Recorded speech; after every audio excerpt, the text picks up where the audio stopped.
आइए कक्षा 10वीं गणित में आप सभी का स्वागत है। आज हम सूत्र विधि से किसी वर्ग समीकरण को हल करना सीखेंगे। जैसा कि आप लोग जानते हैं, वर्ग समीकरण का मानक रूप है ax वर्ग धन bx धन c बराबर 0, जहाँ पर प्रत्येक a b c अवयव है r के, वास्तविक संख्या का है सदस्य, साथ ही a बराबर नहीं है 0। तो ऐसी स्थिति में जो वर्ग समीकरण है उसको हल करने के लिए हमारे प्राचीन भारतीय गणितज्ञ, महान गणितज्ञ श्रीधराचार्य जी ने एक सूत्र दिया था, और वह सूत्र है x बराबर ऋण b धन ऋण वर्गमूल b वर्ग माइनस 4ac और पूरे का बटा है 2a। इन सूत्र की सहायता से हम किसी वर्ग समीकरण का हल आसानी से ज्ञात कर सकते हैं। जो वर्ग समीकरण दिया रहेगा हमें प्रश्न के रूप में, उसकी तुलना इस मानक वर्ग समीकरण से करेंगे। चर राशि x है यहाँ, तो दिए गए प्रश्न में चर राशि क्या है वो देखा जाता है। अचर गुणांक a की जगह में क्या अचर गुणांक है यह देखा जाता है। b की जगह में यहाँ पर क्या है, ध्यान रखिए, चिन्ह को भी ध्यान रखना है, जैसे -7 है। अचर पद c है, तो यहाँ अचर पद की जगह में क्या है, प्राप्त मानों को इस सूत्र में रख देते हैं और हल करेंगे। तो यहाँ पर देखिए प्लस माइनस आया है, अर्थात x का जो भी मान आएगा वो प्लस और माइनस दोनों आएगा। तो हम बारी बारी से एक बार प्लस चिन्ह के लिए और एक बार माइनस चिन्ह के लिए लेकर उसको हल करेंगे। आइए इस वर्ग समीकरण को हम हल करते हैं। 9x वर्ग ऋण 7x ऋण 2 बराबर 0 को सूत्र विधि से हल कीजिए। आइए देखते हैं, एक बार प्रश्न को लिख लीजिए आप ऐसे। इसकी तुलना यहाँ ऐसे कर देंगे, इसकी तुलना मानक वर्ग समीकरण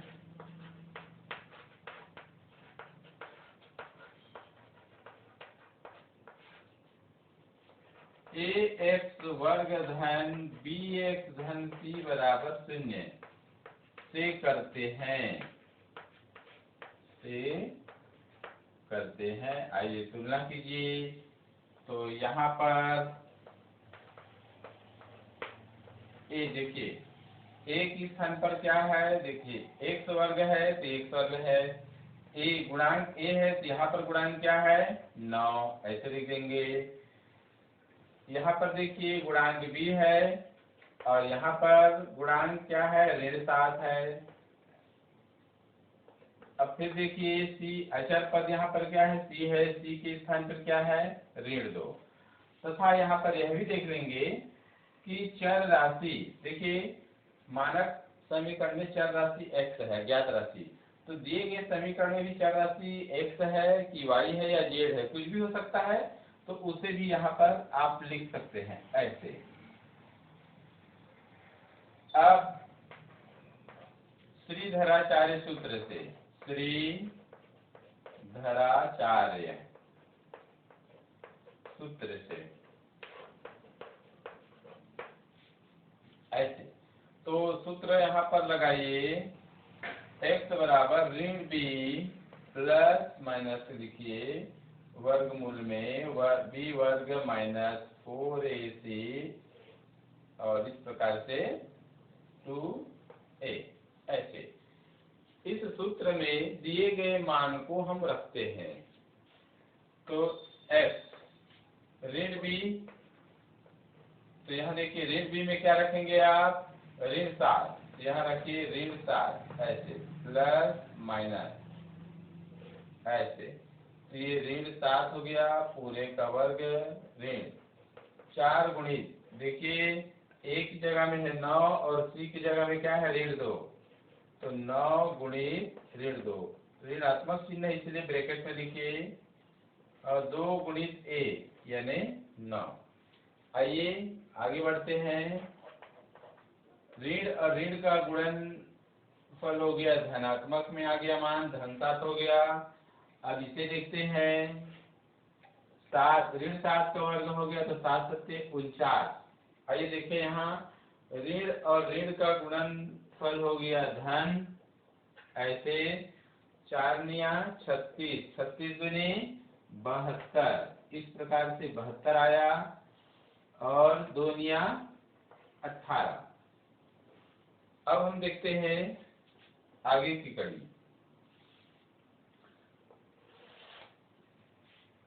x बराबर, इसका भी प्राय है x बराबर 7 है धन ऋण। देखिए 49 और 72 को जोड़िए तो 9 और 2 11 की 1 हासिल 1, 7 और 4 11, 11 और 1 12, 1 से 21 आया और बटे 18। और आगे बढ़ते हैं तो x बराबर 7 धन ऋण, 1 से 21 का देखिए वर्गमूल है तो इसका वर्गमूल होता है 11 और बटा 18, इस प्रकार से। अब यहाँ हम देखते हैं कि x का जो मान है वो प्लस माइनस के रूप में आ रहा है, x का मान प्लस माइनस के रूप में आ रहा है। हम इसे समीकरण 1 नाम दे देंगे ऐसे। अब समीकरण 1 से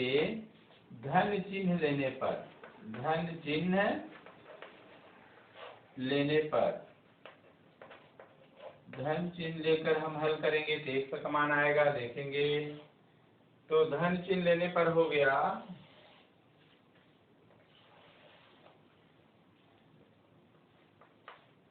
x बराबर, देखिए यहाँ पर 7 धन 11 ले लेंगे और बटे 18, ऐसे। आगे बढ़ते हैं। x बराबर 11 और 7 18, तो 18 बटे 18 आया, अर्थात कितना आ गया 1। इसी प्रकार समीकरण 1 से ऋण चिन्ह ले लेंगे तथा समीकरण 1 से ऋण चिन्ह लेने पर ऐसे, तो आइए ऋण चिन्ह लेते हैं। x बराबर 7 ऋण 11 बटे 18, ठीक है।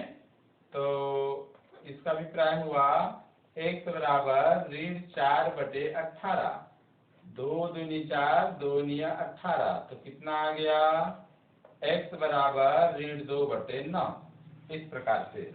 तो देखिए यहाँ पर 2 मान आ गए x के, अतः x बराबर पहला मान कितना 1 और दूसरा मान ऋण 2 बटे 9 समीकरण का हल है, ऐसे उत्तर लिख दीजिए इस प्रकार से। तो हम देखते हैं यहाँ पर वर्ग समीकरण का हल सूत्र विधि से हमने कैसे प्राप्त किया। आप इसको सावधानी पूर्वक मान को रखते जाइए, चिन्हों का विशेष आपको ध्यान देना है और उसके बाद अगर ये पूर्ण वर्ग संख्या है तो उसका वर्गमूल निकालिए और इस प्रकार से हमको धन चिन्ह और ऋण चिन्ह बारी बारी से लेकर के हल करना है। आइए एक और प्रश्न ले लेते हैं।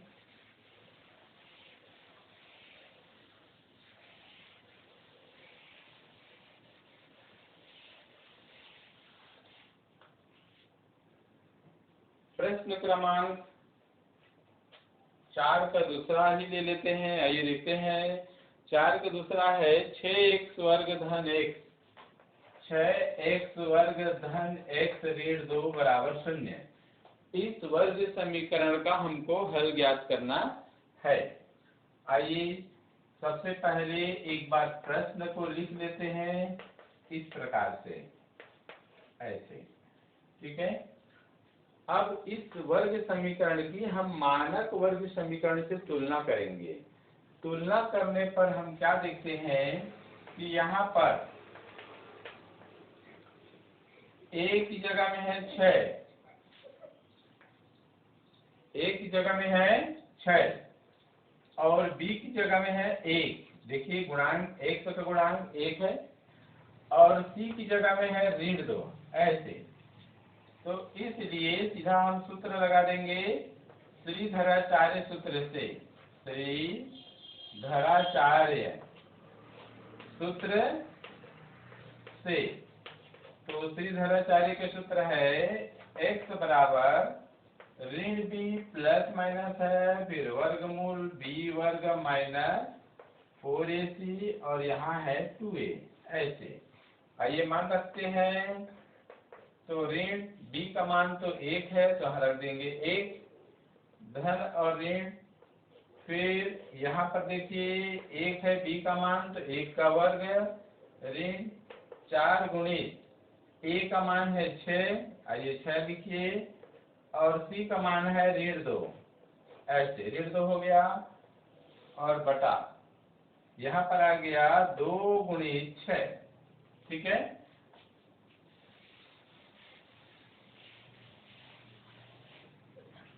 आइए आगे बढ़ते हैं। तो x बराबर ऋण 1 प्लस माइनस है, इसको हल कीजिए, ये 1 हो जाएगा। ऋण और ऋण का गुणनफल धनात्मक आ जाएगा तो 6 चौक 24, 24 दूनी 48, इस प्रकार से 48 आया और ये 2 चौके 12 हो गया ऐसे। ठीक है। आगे बढ़ते हैं जी। तो x बराबर ऋण 1 धन ऋण, यहाँ पर प्लस माइनस हो जाएगा और ये हो जाएगा, देखिए दोनों धनात्मक है तो 1 धन 48 हो गया 49 और ये हो जाएगा 12। तो यहाँ पर देखेंगे 49 का वर्गमूल हो जाएगा 7, तो ऐसे लिख लेंगे और ये 12। अब यहाँ पर इसको हम समीकरण 1 नाम दे सकते हैं।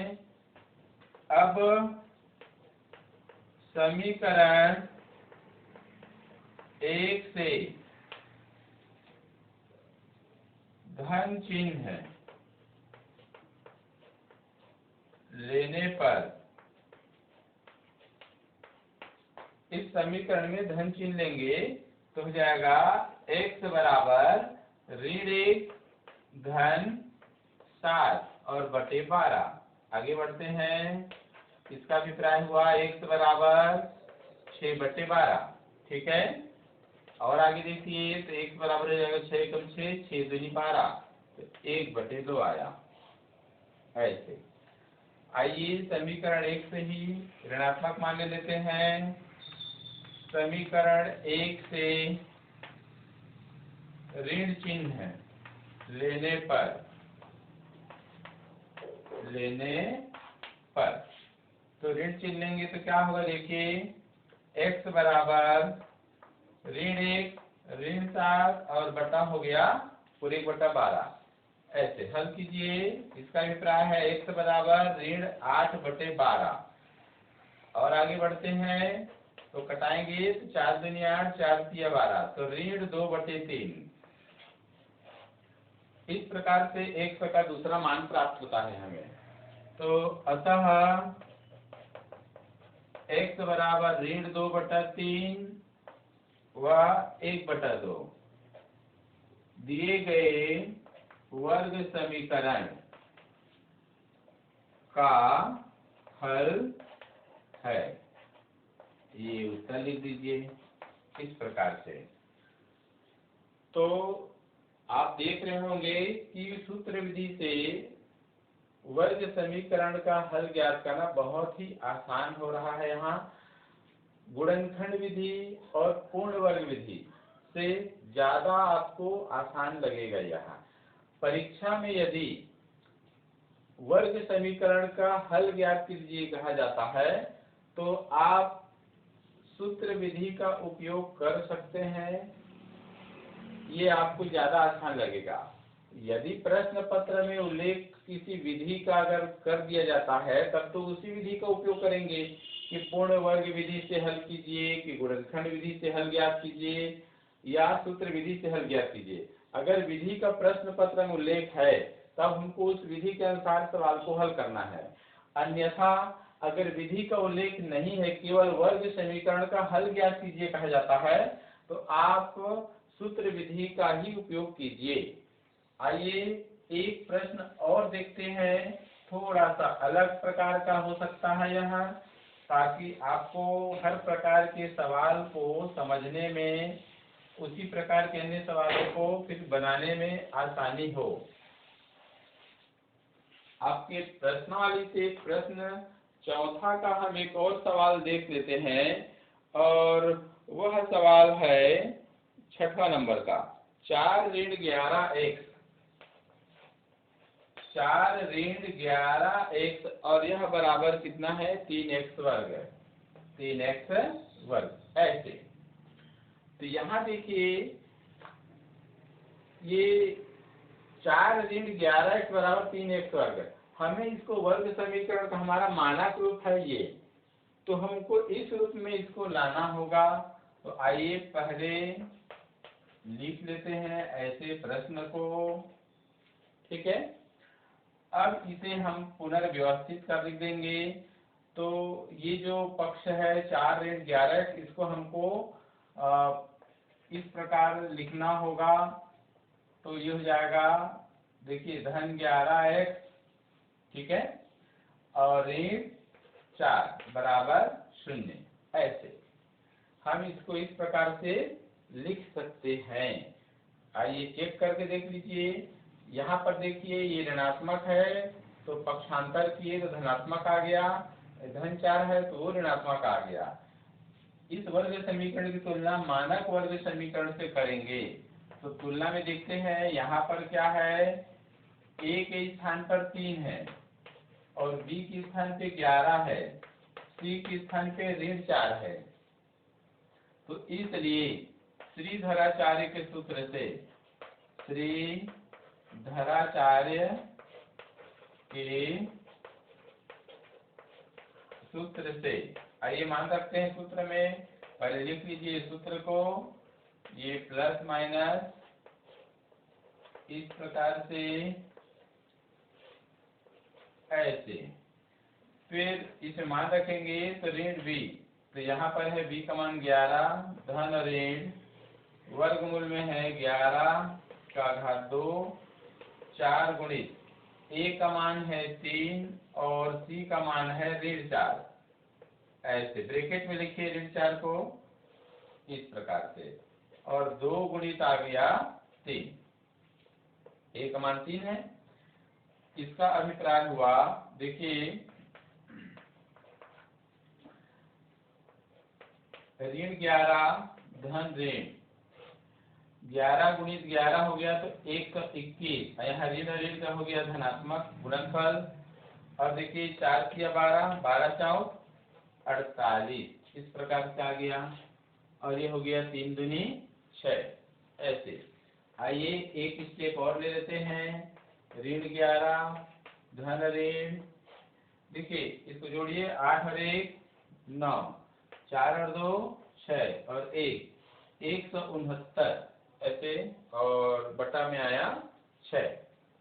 तो देखते हैं, इसका अभिप्राय हो गया x बराबर ऋण 11 धन ऋण 169 का वर्गमूल, क्योंकि ये पूर्ण वर्ग संख्या है, आपको याद रखना है सभी को, तो ये इसका वर्गमूल हो जाएगा 13, तो 13/6। इसे आप समीकरण 1 नाम दे दीजिए। अब यहाँ देखिए x का मान धन और ऋण दोनों में आ रहा है, यहाँ लिखेंगे अब समीकरण 1 से, समीकरण 1 से धन चिन्ह लेने पर, धन चिन्ह लेने पर, तो यहाँ हो जाएगा x बराबर ऋण 11 धन 13 और बटे 6। तो x बराबर, देखिए इसको घटाएंगे तो कितना आएगा, 2/6, तो x बराबर आ जाएगा 1/3। घटा दीजिए, 2 एकम 2, 2 तिये 6। ऐसे समीकरण 1 से ही अब ऋण चिन्ह ले लेंगे। समीकरण 1 से ऋण चिन्ह लेने पर, ऋण चिन्ह लेने पर, तो ऋण चिन्ह लेंगे तो देखिए क्या होगा। x बराबर ऋण 11 और ऋण 13 और बटा हो गया 6। आइए हल करें, ये इसको जोड़ेंगे तो 4, ये 2, ऋण 24/6, तो ये इसका भी प्राय हो गया। x बराबर 6 × 24 ऋण 4। ऐसे देखिए यहाँ पर x का दूसरा मान भी हमें प्राप्त हो गया है। तो हम यहाँ पर देखते हैं कि वर्ग समीकरण को हल करने पर हमें x के दो मान 1/3 यहाँ लिखेंगे। अतः x बराबर 1/3 व ऋण 4 वर्ग समीकरण के हल है। इस प्रकार ये उत्तर यहाँ लिख दीजिए। तो एक और उत्तर प्राप्त हो गया, देखे हैं आप। अब इसके बाद आपको एक अलग प्रकार का और सवाल हम बता देते हैं। आप प्रश्नावली से 7वां सवाल देखिए। यहाँ पर मैं इसको मिटा रहा हूँ जी। ये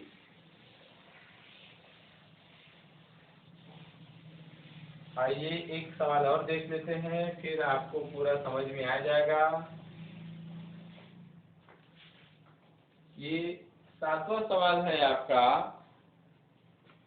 9x वर्ग ऋण 4 बराबर 0। 9x वर्ग ऋण 4 बराबर 0। इस वर्ग समीकरण को सूत्र विधि से हल कीजिए। तो आइए एक बार प्रश्न लिख देते हैं ऐसे। यहाँ पर हम देखते हैं वर्ग समीकरण में 2 ही पद हैं। यहाँ पर 3 पद होना चाहिए, तो यहाँ पर 2 पद हैं।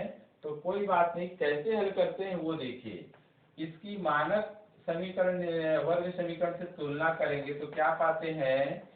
यहाँ पर a का गुणांक तो 9 है, ठीक है, और b का गुणांक यहाँ नहीं दिया हुआ है। देखिए x वाला जो पद है, x का गुणांक यहाँ पर नहीं है, पद ही नहीं है, तो यहाँ पर 0 लिख लेंगे। और c का मान यहाँ पर दिया है ऋण 4, अचर पद, ठीक है। तो इसलिए श्रीधराचार्य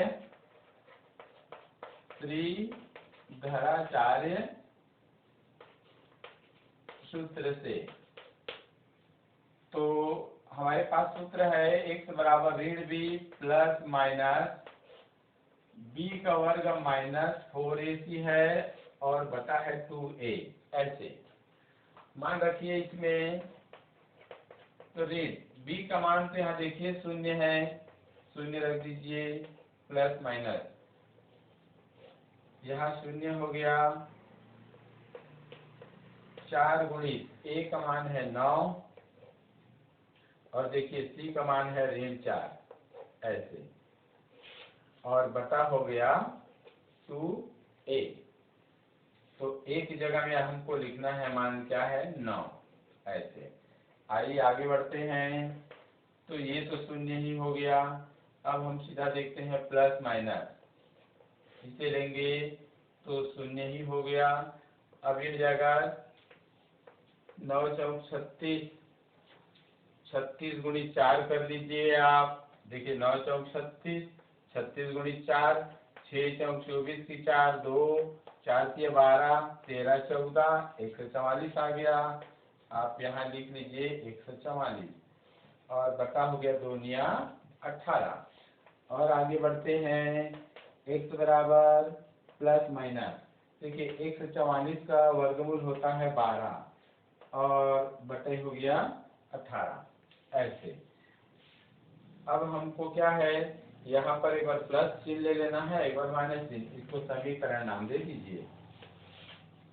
अब समीकरण 1 से धन चिन्ह लेने पर, धन चिन्ह लेने पर। तो आइए x बराबर हो जाएगा 12/18, कटाइए 3 चौक 12, 3 छक्के 18, या सीधा 6 से कटा दीजिए, ज़्यादा अच्छा है। 6 दूनी 12, 6 तिया 18, तो ये 2/3 आया। और इसका अर्थ हुआ कि x का मान 2/3 प्राप्त होता है।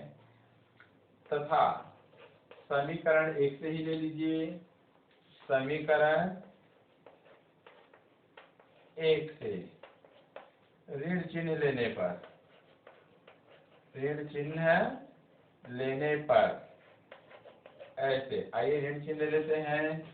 तो x बराबर हो जाएगा ऋण 12/18, ऐसे। आगे हल करिए तो इसका अभिप्राय है x बराबर ऋण, आप इसको कटा दिए, 6 दूनी 12, 6 तिया 18, ऐसे। तो अतः x बराबर 2/3 व ऋण 2/3 समीकरण का हल है, ऐसे। यहाँ आप उत्तर लिख लीजिए।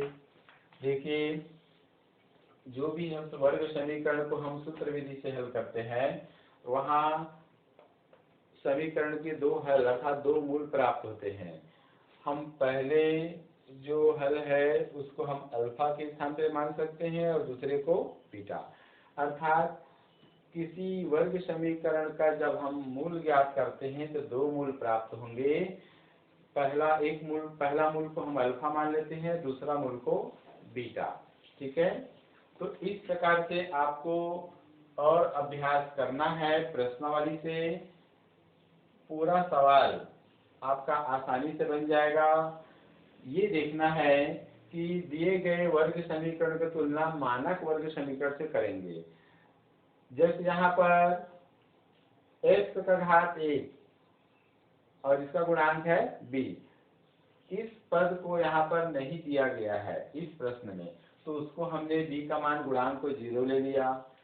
अगर यदि किसी प्रश्न में c का मान नहीं दिया है, अचर पद नहीं दिया रहेगा, तो यहाँ हमको c का मान 0 रखना होगा और फिर इसी प्रकार हम बढ़ते जाएंगे। आप अभ्यास कीजिए, शेष अगली कड़ी में देखते हैं। धन्यवाद।